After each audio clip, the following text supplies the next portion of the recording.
Vicks, NyQuil, cold and flu. The nighttime sniffling, sneezing, coughing, aching fever, best sleep you ever got with a cold medicine. And we're back with our political roundtable. Joining me, Chief White House correspondent, our political director for NBC News, Chuck Todd, presidential historian Doris Kearns Goodwin, and host of MSNBC's Morning Joe, Florida's own Joe Scarborough. Welcome to you all. Well, here it is again. We'll put up our latest poll numbers to give you a sense of where the race is. 42% to 27% Joe Scarborough.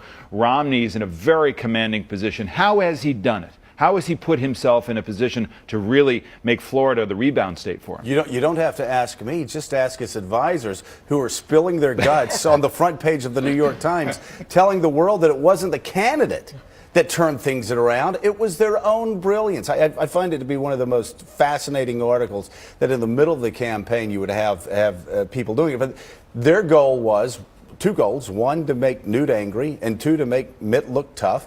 And that's worked well, but let's not overstate it. A week ago, we were all saying, Florida's a big state. Chuck and I know this. You win by having lots of money and running lots of 30-second ads and having the wind at your back.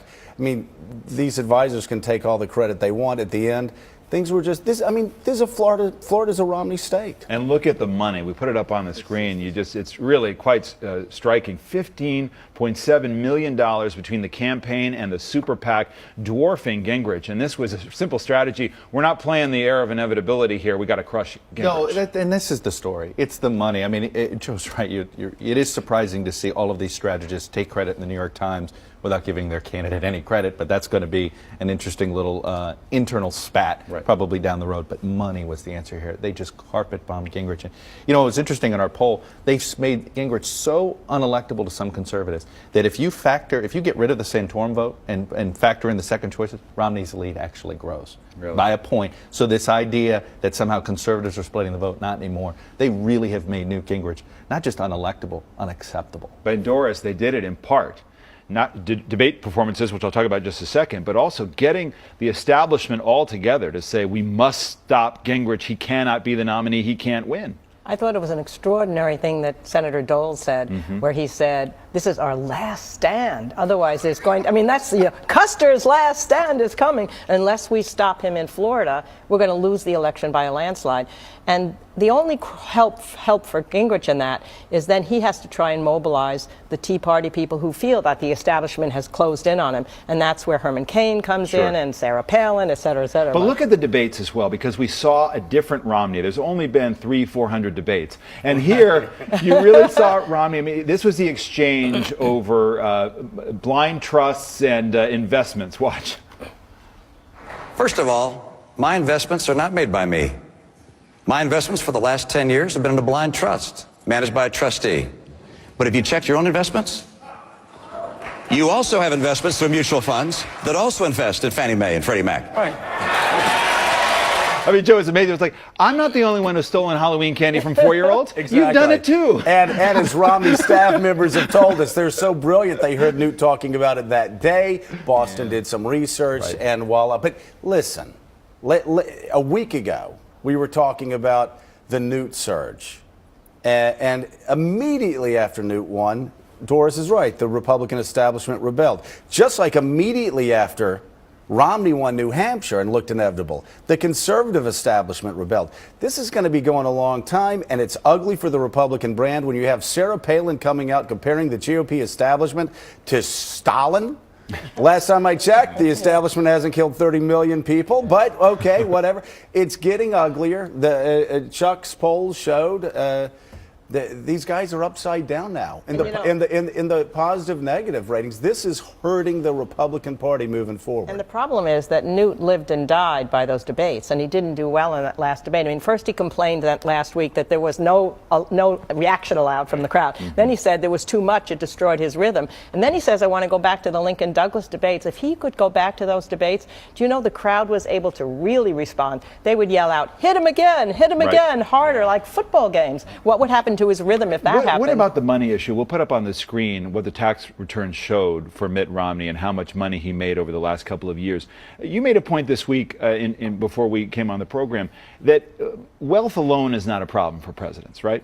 Absolutely. George Washington did okay. And so did JFK, and so did Teddy Roosevelt, and so did Franklin Roosevelt.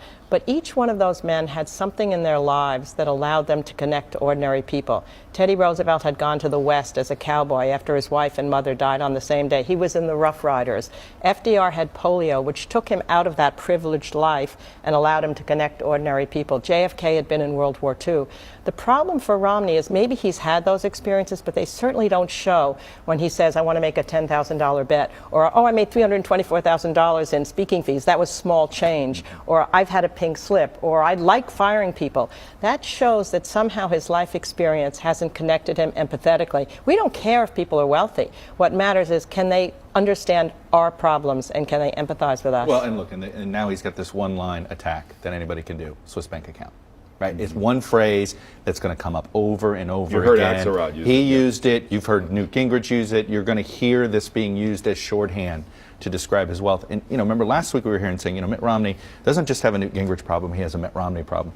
They fixed their Newt Gingrich problem for now. And by the way, the Romney people seem to realize the lesson they learned from the first time they thought they destroyed Gingrich was don't let up. So they're not going to let up this time. They're not going to suddenly win Florida by 15 points and say, we're going to start acting like the nominee. They know this issue of the revenge of the Tea Party could come to bite them at some point in time, and so they're going to keep their foot on Newt Gingrich's neck. But they still haven't fixed their Mitt Romney problem. Well, and I want to talk about the calendar in just a second. First, Joe Scarborough, if we talk about the rise and the fall of Newt Gingrich, you wrote something in Politico that I thought was quite vibrant in its use of language. For those tempted to once again predict the speedy collapse of his campaign, consider yourself forewarned. I've known this guy a long time to realize that the only three species destined to survive a nuclear holocaust will be cockroaches, Cher, and Newton Leroy Gingrich.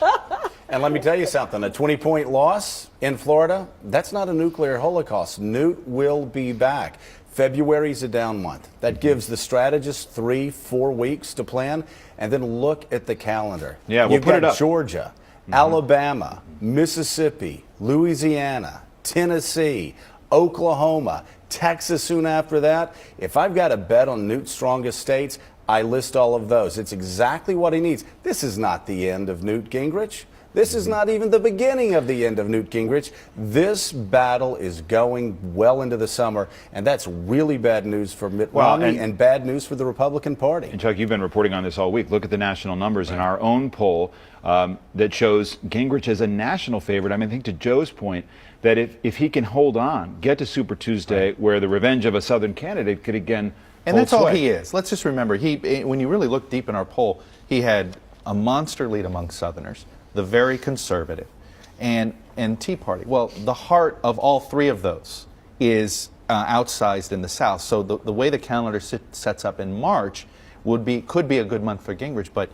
he could go, February, remember there was this February was a horrible period for Hillary Clinton. She couldn't find a place to win, and she was counting on March because March had Ohio, and that's where she was going to come back. And I have to say, March looks like February looks like a bad time for Gingrich. Where's he going to win? Those caucuses, Ron Paul's going to do well, but they're also set up pretty well for Mitt Romney. Then you have Arizona and Michigan. Well, Michigan's one of Romney's home states. That's where he was born.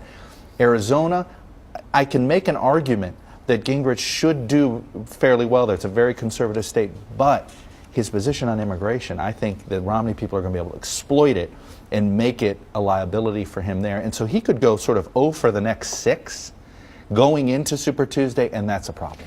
Meantime, Doris Kearns Goodwin, you've got the President Obama, who got into this game big. There can be a lot of debates, but when you're president, you can give a State of the Union address and reach 40 million people. Even if the numbers are down, it's still pretty commanding. Here's the cover of the New Yorker magazine, and it shows President Obama watching the Super Bowl, and it's Romney and Gingrich tackling each other in what's becoming a more and more bruising contest. What kind of week did Obama have with his unveiling, if you will, of his campaign approach? Well, I think he had a terrific week in 2 respects. One, as you suggest, that the more coarse the language is between the Republicans, the more they lose as a brand for the party.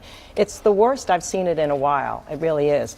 I mean, it's not as bad as Van Buren when the song was, Van Buren deserves the lowest place in hell, Van Buren. They haven't descended to that. Now, on the other side, I thought... Back in the good old days. The State of the Union, I think, gave the tone for the campaign in a very positive way. Fairness is an issue that I think is felt in people's hearts and minds. And that was the central argument of the thing, that somehow mobility has been hurt in this country. The idea that brought immigrants to the shore, that if you worked hard, you could have a decent life and you could move up. People sense that that's been lost. And he said that that's what he's going to fight for, fairness, that the system is rigged against ordinary people. But Joe, you talk about this all the time on Morning Joe. The problems we face are so big, the challenges are so monumental, our politics seems small. Is it a fair knock on the president to say, hey, what happened to the transformational figure who is going to say to the American people, we're going to have to do with a lot less if we're going to get ourselves back on a better financial footing? I heard this speech before, and Chuck actually said the same thing, joking to David Axelrod. This was Bill Clinton's 1996, 1997 speech all over again, where you take all of these small items like school uniforms. They're all poll tested. They're market driven. You put them all in a speech. There's no overarching theme, and it is a great campaign speech. It's not a great governing document. I thought David Brooks nailed it. This is sort of depressing. If you look at our politics on both sides, Republican and Democrat alike, look what they're saying, and then compare that to what Simpson Bowles did when they actually went out and took a chance on trying to save this country fiscally. That's not happening on the Republican side. It's certainly not happening out of the White House. But the president's doing exactly what he has to do to move towards re-election, and that is say the right words and watch the Republicans destroy each other. Chuck Todd, I was thinking this week, I don't know what the most fascinating part of America is, but Newt Gingrich this week told me. Well, I pretty enthusiastically early in my career kept trying to figure out how to get away from the sugar subsidy. And I found out one of the fascinating things about America, which was that cane sugar hides behind beet sugar. And there are just too many beet sugar districts in the United States. Okay, I have to confess, I'm from Los Angeles. I didn't know what this meant, but you've helped me, a Floridian. But look, it's big sugar cane is what happens.